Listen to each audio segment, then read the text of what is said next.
Russell Wilson, what a guy. He had the worst year of his career, but now he's got Sean Payton, who says they're basically doing everything differently than last year. But Dan Graziano is reporting that there is some concern that Russ might not be able to play within Payton's offense. That seems like a challenge. Yeah. Coach Eric Mangini is here, but we're going to start with Nick. Nick, are you expecting Russ to have a bounce-back season? No. I mean, do I think he'll be one of the 3 or 4 worst quarterbacks in the league like he was last year? No, I think he'll be better than that. But do I think he will be better than last year? Sure.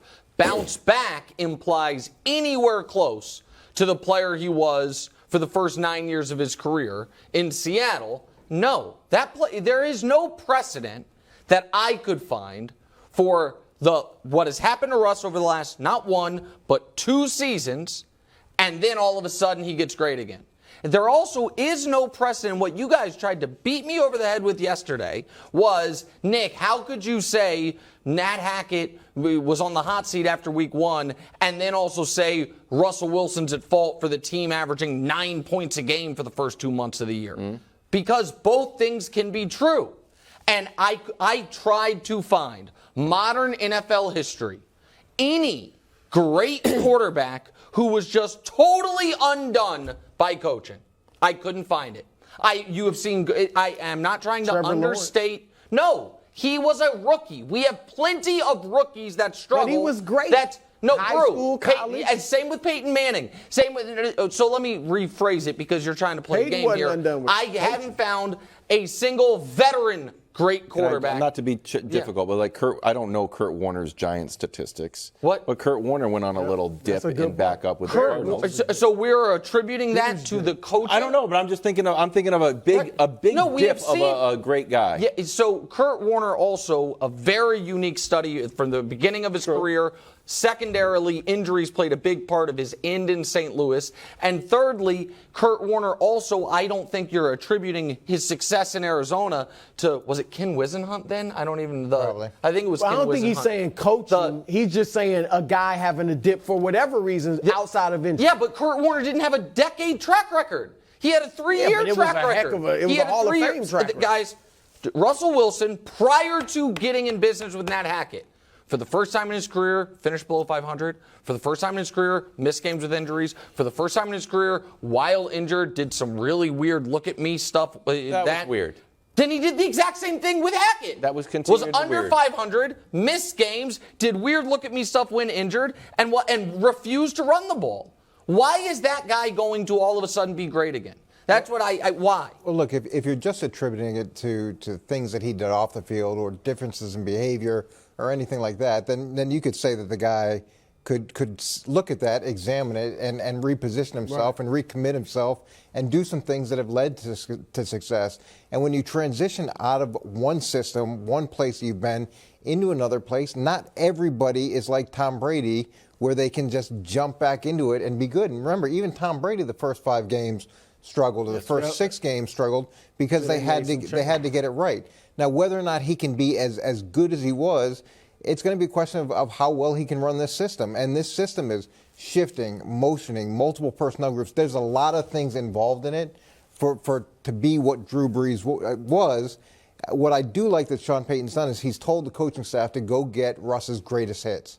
Go get his greatest hits and make sure we're playing those. Now, Sean Payton has some greatest hits too, and it's whether or not those artists can mold their hits together to get something that's really good and a great song.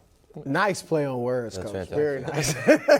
But I got to say this. Look, I'm kind of with you, Nick. I think he'll be better, but I don't think he'll be – I think you think he'll be better than last year, but bad. Yes. I think he'll be better than last year and good.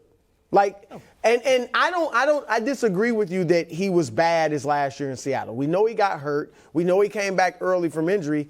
And still, 25 touchdowns, 6 interceptions. You're Mr. Quarterback 103. wins, Brew. Well, he had They were under 25 touchdowns, 6 interceptions. Most people would objectively look at that and say, that's a really good, productive season. And his passer rating was 103, which was one of the tops in the league. So again, really good season.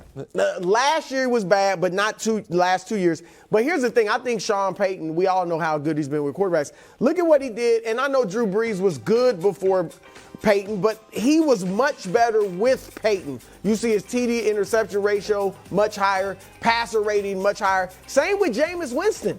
I mean, that's, I don't know, tripled his TD to interception ratio and the passer rating much better. So I think the combination of Russ being humbled maybe a little bit and then Sean Payton will help him. Okay. Go ahead, Wilds. I know that.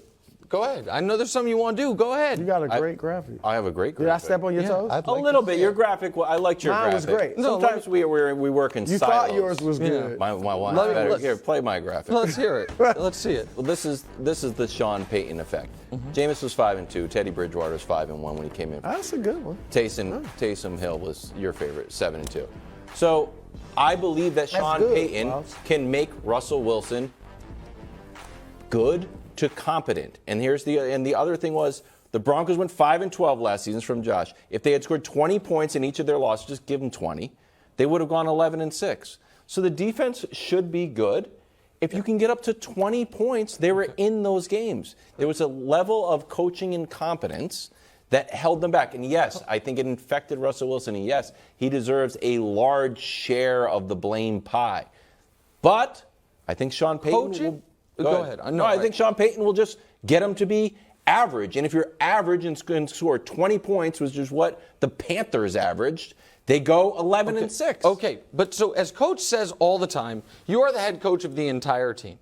And so Nat Hackett, we're talking about how good the Broncos defense was, right? Hackett's the head coach there. Special teams, fine. Hackett's head coach there. Offense was an unmitigated disaster. There is one player on offense that has an impact on that side of the ball, unlike any individual defender does or that's the quarterback.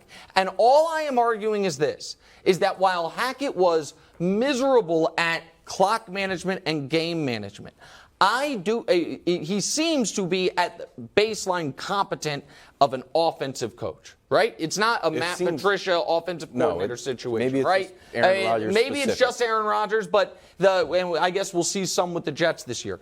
I don't think it is possible for a quarterback who is still great to be 9 points a game for 2.5 months. That's fair. It took us 2 days to get here, but no, I agree. Everybody shouted to let Russ cook. Some people aren't meant to cook. Some people are meant to be in a more supporting type role in the kitchen, and they gave him everything that he could possibly ask for.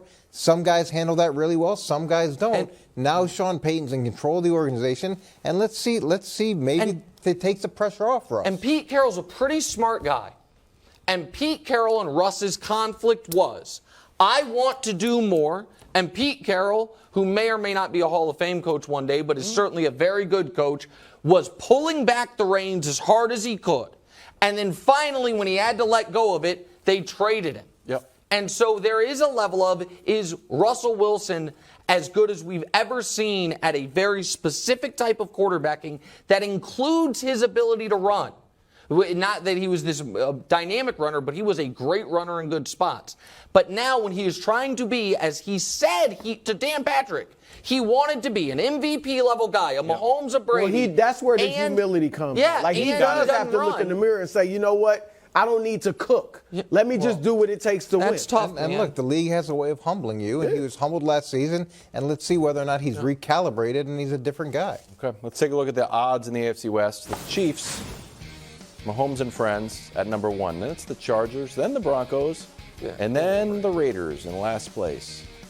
Drew, are the Broncos a dark horse to win the AFC West? Drew's the captain of the dark horses. Yeah. He basically invented, when you Google dark horse, Drew's picture shows up next to it. Go ahead. No, they're not. Oh, I'd love to say yes, but I'm objective. All right? You see me say I expect a ton from Aaron Rodgers this year and yet criticize him because he's broken the code too.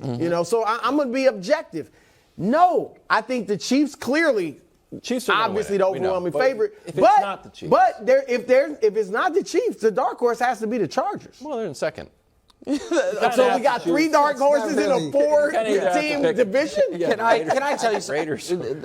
The Broncos have won a Super Bowl more recently than they've beaten the Chiefs. The Chiefs are You good. hold on, but to win the division, you probably can't be swept by the Chiefs. You talk all the time about how the Jets haven't beaten the Patriots in 14 games. Yeah. The Broncos haven't beaten the Chiefs in 15 games. So I would argue that the only teams in the entire league less likely to win their respective divisions are the Cardinals and the Texans.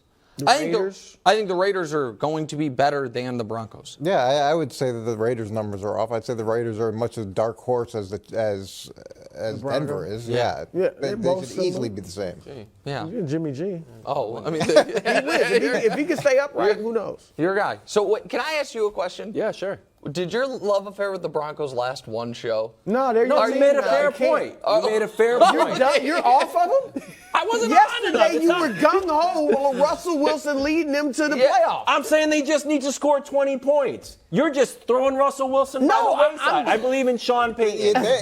I believe that Sean I'm not Payton throwing is a him by the great coach. wayside. So are they a dark horse? Your answer is yes. I'm a Chiefs guy. I'm not going to sit here and say that the Broncos are To going make to win. the playoffs, yeah, They could. Yeah, they lost 9 games by a touchdown or less. No, Right, they need to score 20 points. Are you picking them to make the play? I'm not picking They them. need to get Right rid of now, it's in I've got them all pencils, but yelling I'm at not each other. picking them to make the Do you playoffs. remember the game when I forgot what it was? It was on NFL Films, and what's going on? And the opponent, Russ was playing a guy who used to be in Seattle, or maybe they were playing Seattle. They're he's using the same think it was signals. Seattle. What? Stuff like that goes. Yeah. Well, I don't think that'll happen this year. So you got to say That's it. ridiculous. I mean, sometimes you go with what you're comfortable with. The team knows. We run that play.